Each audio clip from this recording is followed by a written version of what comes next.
Badan Pekerja Kontras menyoroti wacana revisi terhadap UU Nomor 34 Tahun 2004 tentang Tentara Nasional Indonesia, atau UU TNI. Kembali mencuat pasca paparan mengenai revisi UU TNI diserahkan oleh Badan Pembinaan Hukum atau Babinkum TNI diserahkan kepada Panglima TNI Yudo Margono dan internal Markas Besar TNI melakukan pembahasan mengenai agenda revisi UU TNI. Diketahui, revisi terhadap UU TNI juga telah menjadi agenda program legislasi nasional, atau prolegnas prioritas oleh DPR RI sejak tahun 2022 yang lalu. Kontras menerima informasi mengenai rancangan perubahan pasal yang diusulkan oleh Babinkum TNI dan menyoroti beberapa pasal bermasalah pada draft rancangan revisi UU TNI tersebut.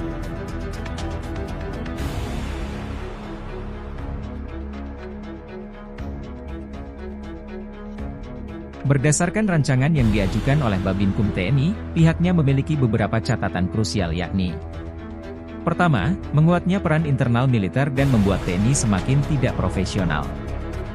Hal tersebut tercermin misalnya dalam rancangan pasal 7 angka 4 yang membuka ruang bagi diperluasnya peranan TNI dalam pelaksanaan operasi militer selain perang atau OMSP serta pasal 47 yang membuka ruang bagi prajurit TNI untuk menduduki berbagai jabatan sipil.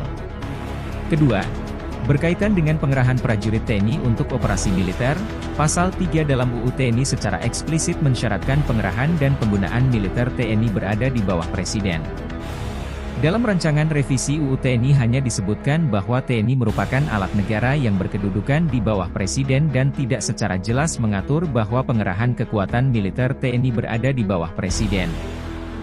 Jika kewenangan pengerahan dan penggunaan kekuatan TNI oleh Presiden dihapus maka TNI dapat melakukan operasi militer tanpa persetujuan dan pengawasan dari Presiden. Ketiga, rancangan revisi UU TNI juga mengemukakan wacana untuk memperbolehkan prajurit TNI untuk menduduki jabatan sipil pada 7 kementerian atau lembaga tambahan yaitu Kementerian Koordinator Bidang Kemaritiman dan Investasi, Kementerian Kelautan dan Perikanan, Staf Kepresidenan, Badan Nasional Penanggulangan Terorisme, Badan Nasional Penanggulangan Bencana, Badan Nasional Pengelola Perbatasan, Badan Keamanan Laut. Keempat, institusi TNI akan semakin jauh dari akuntabilitas dan lekat pada kultur impunitas. Sebab dalam pasal 65 usulan rancangan revisi UU TNI yang pada intinya mengatur apabila prajurit TNI melakukan tindak pidana umum maka akan diadili pada peradilan militer. Selama ini, pihaknya menganggap peradilan militer menyimpan begitu banyak persoalan khususnya mengenai disparitas putusan di mana putusan peradilan militer rata-rata lebih ringan dibanding putusan yang dikeluarkan oleh peradilan umum. Oleh karenanya, pihaknya mendesak pemerintah dan DPR RI menolak rancangan revisi UU Nomor 34 Tahun 2004 tentang Tentara Nasional Indonesia sebagai upaya mewujudkan negara yang demokratis dan melaksanakan amanat reformasi.